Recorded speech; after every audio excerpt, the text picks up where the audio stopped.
Hi, welcome to the second video of a series I'm calling Reading Literature, an Introduction.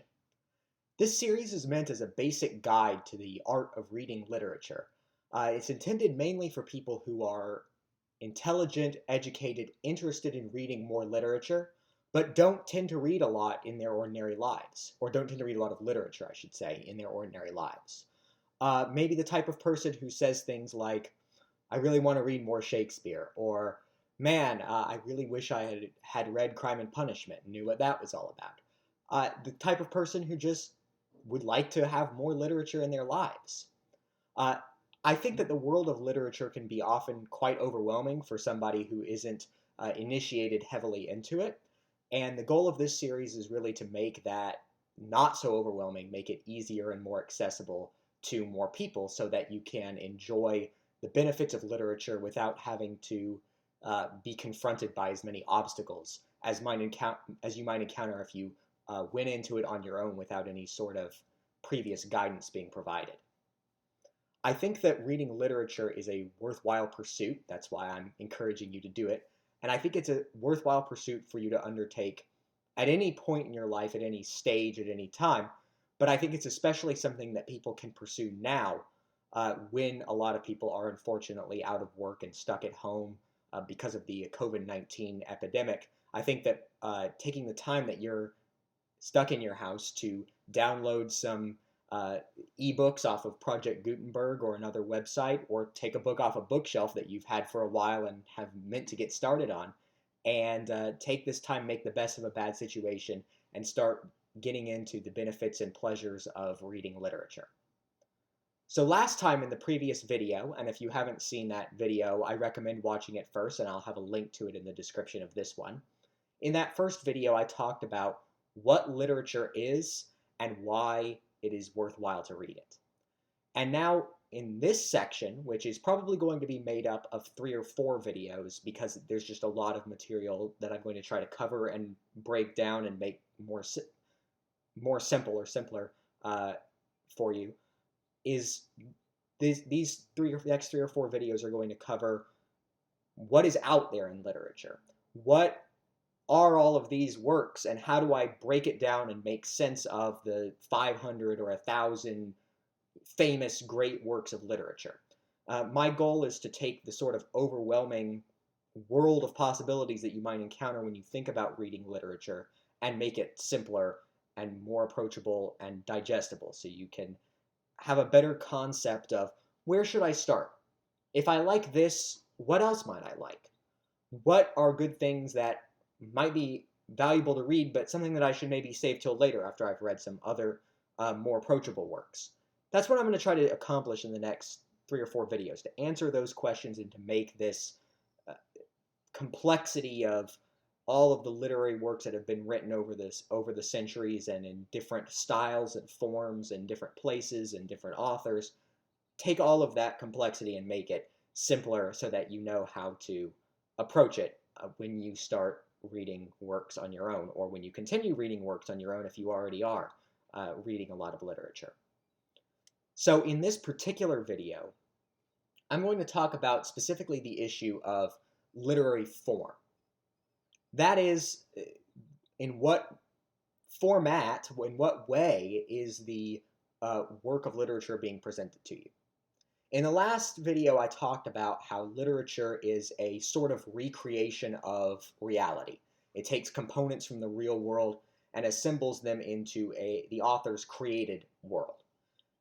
And I talked about how literature is a form of art, and that all art really is one of these recreations of reality, and that different arts are really different forms of recreating reality, that they can be recreated as a painted image, or as a three-dimensional sculpture, or in any number of other ways, and that literature is the form of recreating reality in writing.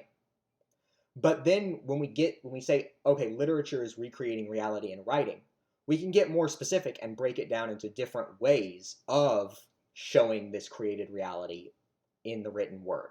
And that's what I'm going to talk about today, is what are the different forms, the different types of literature that have existed, and what are some of the particular advantages and disadvantages of each type, and what are some of the particular challenges that you might encounter in reading one type that you might not encounter in another. Now, for simplicity's sake, I've really broken it down to 5 main forms of literature. And there are really 2 that I'm going to spend most of my time on, and then 3 that I will give less of an emphasis to because I think they're somewhat less significant to the typical reader, but they're still ones that I think that you should know about. So the first 2 that I'm going to talk about, the most significant ones, are novels and plays. So let's begin with novels. The novel, I think, is the basic literary form. It's the one that has the widest world of possibilities open to it, and it is the one that is the most pure literature of it. And by that I mean the novel is entirely reliant on the written words on the page and what they mean. It's not reliant on the sounds of words like poetry, or those words being interpreted by a director and actors in a performance setting like a play. In a novel, you're not relying on any sort of outside element like the sounds or an interpretation by actors. In a novel, what you have on the page is what you get, and it's all that you could conceivably need in order to get the full intended effect of that literary form. So it's more basic and more purely literary than the others, but it also has the biggest world of possibilities because the novel can encompass a much wider range of possibilities that the other forms can't really encompass all the time for reasons that I'll get into. The novel is also, probably for this reason, I would say the most accessible form of literature. There are not really any major special challenges in approaching the novel that plays or poetry don't have. Novels are written on the page. Everything that you need is written out for you, and you just have to read it and understand it with some of the techniques I'll talk about later in the series. But there's not any sort of obstacles that make novels distinctly difficult compared to other works, with one possible exception. And I would say that one possible exception is that novels tend to be, or at least can be, longer than other forms of literature. Since there's no such limitation, like in a play, of being performed at a particular time, a novel is really limited only by how much the novelist is willing to write and how much the reader is willing to read.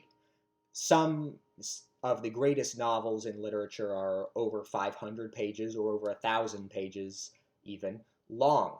And so the special challenge, I guess, that can come in reading those is just how much time do you have? How much time are you willing to invest? And also how well you would do with remembering events from stuff that you read a long time ago. If you only have a little bit of time to read in any particular day or week, and so it could take you weeks or months to get through one of these longer novels, some people really don't like it if they're only reaching the end months after they started the beginning and they don't remember as well what happened at the start or anything like that. That can be a particular challenge of reading novels, and a person who is in that situation might want to choose a different form to be the main form of literature that they experience. But other than that issue, because everything is written on the page, all the character descriptions, all the dialogue, all of the visual setting is all written out on the page, the character's mindset, everything. A novel is probably the most accessible form of literature, and for most people is probably going to be the best one to start with. It is interesting to note, given how the novel seems to be the most primary, the most pure form of literature, that the novel is actually not something that was very popular until relatively recently, a few hundred years ago. There were novels going back a long time ago into ancient times, but the novel was always kind of a less popular form of literature up until the 1700s, really the 1800s, is when it exploded onto the scene and became the most prominent form of literature there is. So there's not a lot of ancient Greek or Shakespearean era novels for you to read, but there are a lot of recent ones, and they're quite accessible compared to a lot of other works of literature, and they're quite good. So that's a true virtue of the novel, and that really makes it a good prospect for somebody who is coming back to literature after a long time off, or is coming to reading serious literature for the first time. Now to talk about the play, which is the other major form that I would name for the purposes of this series. The play is, unlike the novel, very prominent historically. It goes all the way back to ancient Greece, and it is very prominent in pretty much all Western literature from ancient Greece up to the present day. There are many plays being written in all of the major eras of literature in the West. The thing about the play that it may seem kind of obvious, and maybe some of the points in the other forms seem kind of obvious, but I think that it's important to point them out and to think through the ramifications of them, which is why I want to do this. The main thing about a play, when you're thinking about how to approach it, is that plays are written to be performed. The play is really, in the form that it is conceived by the playwright, not really pure literature. It's not the case that in a play, everything that's on the page is the whole thing, the whole experience. It is meant to be a hybrid of writing and performance. The play is written on the page, but it is meant to be witnessed by an audience as interpreted by actors who are performing on a set that has been designed by people, and doing different actions that the director has encouraged the actors to do. There's a whole sort of element to plays that goes beyond what is on the page. So, does this mean that we can't or shouldn't read plays? Of course not. Reading plays still gets you a great amount of the benefit that you would get from seeing a performance. There are just certain things you have to keep in mind when you're reading a play that you don't have to keep in mind when you're reading something that isn't meant to be performed, like a novel. The major thing is that in a novel, all of the information that you should need is written out for you.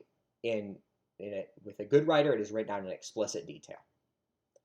The description of what the characters look like, the description of the setting that they're in, their actions, the way that they say things, those are all on the page in a novel, in addition to the dialogue and the basic actions.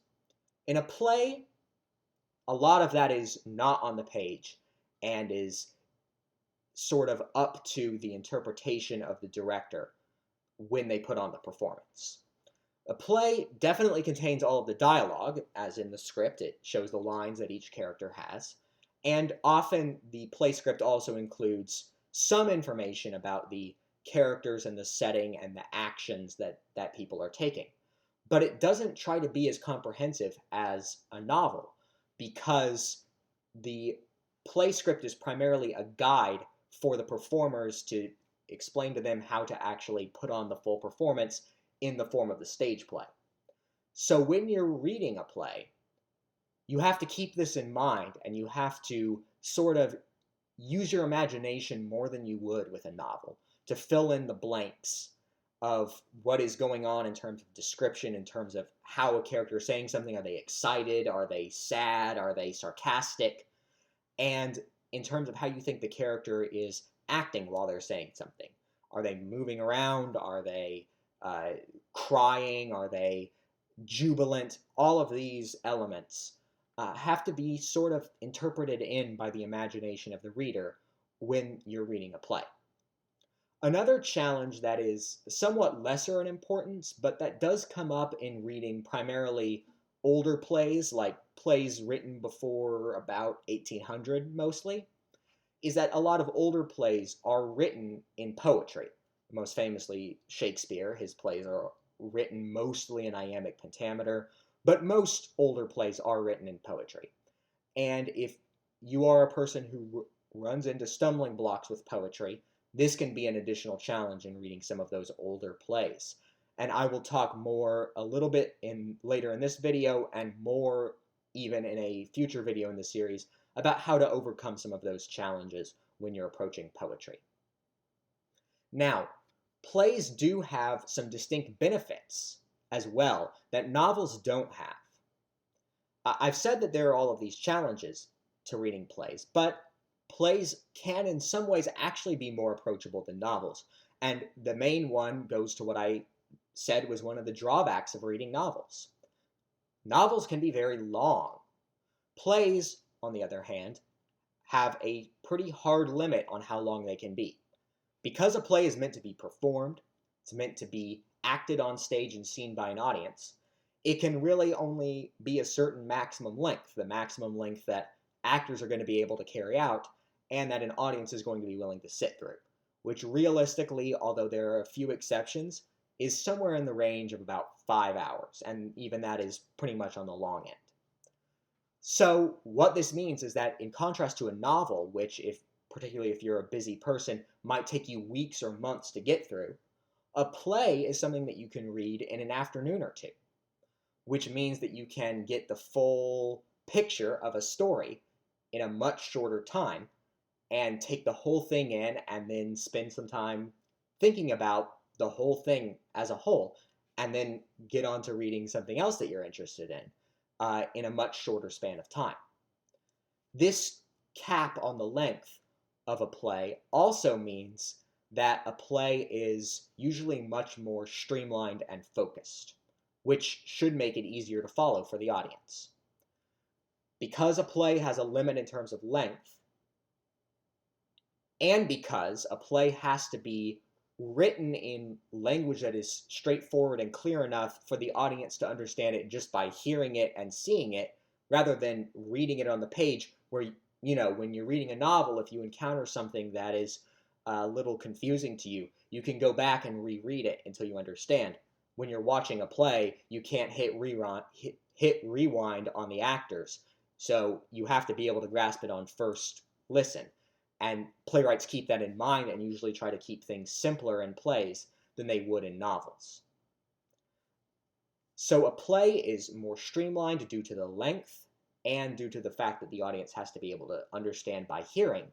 And this means that a play is simpler to understand, typically, and it means that a play is something that you can use if you're trying to learn the art of understanding the deeper meanings of literary works, which is something I really encourage and I talked some about in the previous video. I said then that literary works are not just about being a good story, but that there's an idea that is being encased in that story, an interesting, a compelling, a deep idea that you get to experience by reading a great story. And it's a good thing to do when you're reading great literature, to think about what is the idea behind it. How do I understand what the author is trying to say here? And that's a lot easier to understand in a play, because a play typically has a clear main plot with a very meaningful conflict that is resolved in a fairly short period of time. At least a great play is like that. Whereas a novel could have infinite plots, subplots, minor characters, digressions, long speeches, long pieces of historical or cultural background that can make it harder to figure out, okay, what is the main message here? What is the author trying to say? In plays, it's streamlined, straightforward, and when you're first starting to figure out, how do I understand the meaning of a literary work? The play can be a great one to use for that purpose. So, to sum up on plays, even though there is the challenge of having to substitute with your imagination a lot of what is being portrayed on the stage in a performance, plays can still be very valuable to read because they are straightforward, clear, meaningful, have simple but profound conflicts, and are more streamlined than novels. So I really do advocate reading plays. I think that even though that there are some things that you can get from a performance that you will never get from just reading a script, that you can still get the full enjoyment of plays. It can still touch you emotionally, make you think, make you cry, have all of the power just from reading it on the page. You don't have to see a performance to enjoy a play. Now to touch more briefly on the three less significant of the 5 forms I picked to talk about in this video. First, I'll mention short stories. It's fairly self-explanatory, I think, what a short story is. They're similar to novels, but the difference is that they are shorter. A short story is typically something that is written in prose, not poetry, and that you can read in one sitting. Usually a couple of pages to maybe 30 or 40 pages at the most. If you go maybe 50, but if you go over that, you start getting into the territory of being a short novel. Short stories then obviously have the advantage of being very compact, usually more compact even than plays. So if you're very busy, you don't have a lot of time, you don't like to take weeks to read a single work, short stories have a lot of benefit for you. You can read them in a single sitting, even if you don't have a lot of time, and that gives you more time to ponder their meanings or to read even more stories. Short stories can have a lot of meaning and a lot of power, even in a very, very small package. They can be easy to overlook because a lot of people tend to talk more about some of the longer, more expansive works like novels and plays. But don't overlook short stories. There are a lot of good ones out there, and they're something that you can enjoy in a very small package. Now I want to talk briefly about poetry. Poetry can be very intimidating to a lot of people for understandable reasons. It's not always clear, even if you've been taught it in school, what you're supposed to look for in poetry and how you're supposed to actually appreciate it. Because poetry seems to have all of these elements that aren't present in novels or in typical modern or recent plays. And to make that all those elements that exist in poetry very simple and understandable, I would say that the main difference between poetry and prose, which is the kind of writing that is not poetry that you would find in a novel or a short story, the main difference between poetry and prose is that poetry is not just about the meaning of words, but also the sound of words. When you're reading a novel, you basically are just looking to what the words themselves mean.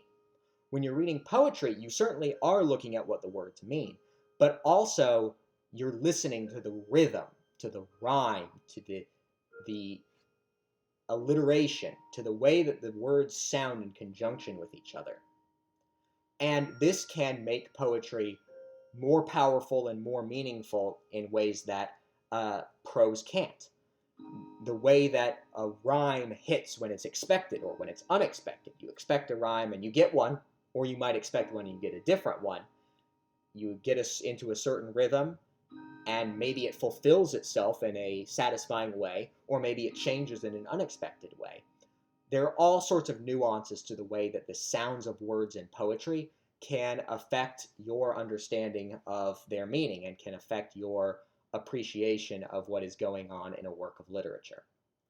I will talk a little bit more later in the series about how to get past the intimidation of poetry and be able to start appreciating it. But right now I just wanted to give a basic outline of what the difference is between poetry and other forms. And I want to say that you shouldn't be discouraged from reading poetry. It has more of a barrier, I think, initially than other forms of literature. But once you get to understand the way that the sounds of words are playing into your reading of a poem, you can get a lot of joy out of reading great poetry. A couple other distinctive features of poetry before I move on is that because there's such an important auditory element, poetry is often best read out loud. Because when you're reading out loud, you can hear things that you might not pick up if you're just reading in your head. Another thing is in poetry that is sort of a distinctive feature, and it again goes to an issue that I'll talk about in the third part of this series, is that translation is a significant issue in poetry. In novels, translation can be a challenge, but in poetry, it's even much more of a challenge. And while I say novels you can read in translation and you shouldn't worry about it too much, poetry, I say it's difficult to read it in translation because it's impossible to recreate the specific way that certain words sound in one language in another language. To take it from one language to another language and preserve the meaning and the specific sounds is pretty much impossible. So reading poetry in translation it's sort of like reading a different thing entirely from the original. And it's more of a challenge than it is in, say, novels or plays. So that's about what all I want to say for poetry at this point. Um, I'll get more into it in a future video. Now, the final form I want to talk about is kind of related to poetry. It's called epic. Now, epic, I think, has come to mean in modern parlance anything that is very long or magnificent or grandiose. But in literature, epic is a specific type of form. And basically what epic is a long narrative poem. Now, poetry, as I'll talk about in a future video, poetry can have a narrative or it might not have a narrative. And that actually, I should mention, is one of the other challenges of poetry. Sometimes it doesn't tell a story at all. It's just saying how a certain scene affects a person's emotions or describing a certain love that somebody has or a certain attitude somebody has to a particular issue. But some poetry has stories, and some poetry is very long and has stories, and that is epic. Epic is basically close to novel-length narrative poetry. It's the novel plus the poem. Like the novel, the epic has all of the information you need on the page. It's got the dialogue, the description, the narrative. It's all there, unlike in a play, say. And also, an epic is something where translation is less of an issue because all of those narrative elements are so important. You don't have to worry as much about the sounds of words as you would in a short poem. That said, even though an epic seems to be sort of similar to the novel, which I said is the most accessible form of art, the poetic element of the epic and some other elements make it, I think, the least accessible of the 5 forms that I'm talking about. So why is it the least accessible? Well, first, I do think it is challenging, especially for people who have some discomfort in reading poetry, to read such a long piece of poetry that can be thousands or tens of thousands of lines in length. That can be a particular challenge, I think, for a lot of people. I think another thing that makes epics so challenging is that epics, more than any other form of literature, seem to rely on borrowing aspects of older and older epics. There are certain strange bits of storytelling formula, like beginning with a message to the god, or always having a long nickname for major characters, or having these long metaphorical passages that have existed in epics since the beginning of the form, and that later epics continue to use in paying a sort of homage to the older epics. And these sort of weird stylistic conventions can be difficult for the modern reader to understand the purpose of, and it can be a real obstacle to approaching epics because there's all of these things that just don't seem to make sense. Why is that there? Why is he doing that? What's the point? So with epics, I really recommend that before you start reading epics, that you make sure that you have a grasp on reading literary works, thoughtful, deep literature like in novels and plays, before progressing to epics. Because there are so many challenges in there that you want to have a grasp on understanding how to approach literature in general, like in the form of a novel from the 19th century, before you undertake the challenge of the epic, which has all of these other features that can make it difficult.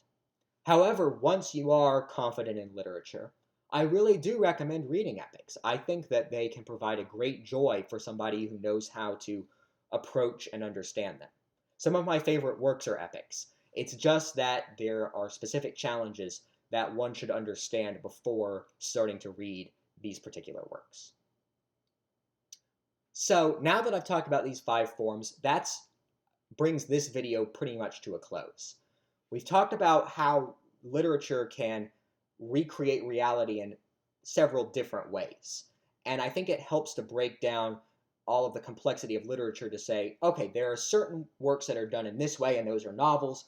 Some are done in another way, and those are plays. But there is still probably a lot of complexity out there that we need to make sense of. We said, okay, we got plays, but there are plays over many centuries. There are thousands of plays, and a lot of them are very different from one another. So we need to break it down even more and get even more insight into how can we make this simpler, how can we make this straightforward, how can we make this approachable. So in the next video or two, I'm going to break down literature into all the different major periods that have existed over time so that you can sort of chunk things together and understand if I like one author, who else is similar, if I don't know where to start, what periods might sound interesting to me and who are some of the major authors. That's what I'm going to try to approach in the next video. I hope that you enjoyed this and got some knowledge out of it. If you enjoyed this video, I would appreciate it if you liked it and subscribed to my channel. And if you really enjoyed this video, I'd also appreciate it if you shared it to anyone else who you think might enjoy it. Thanks for watching, and hope to see you next time when we talk about the periods of literature.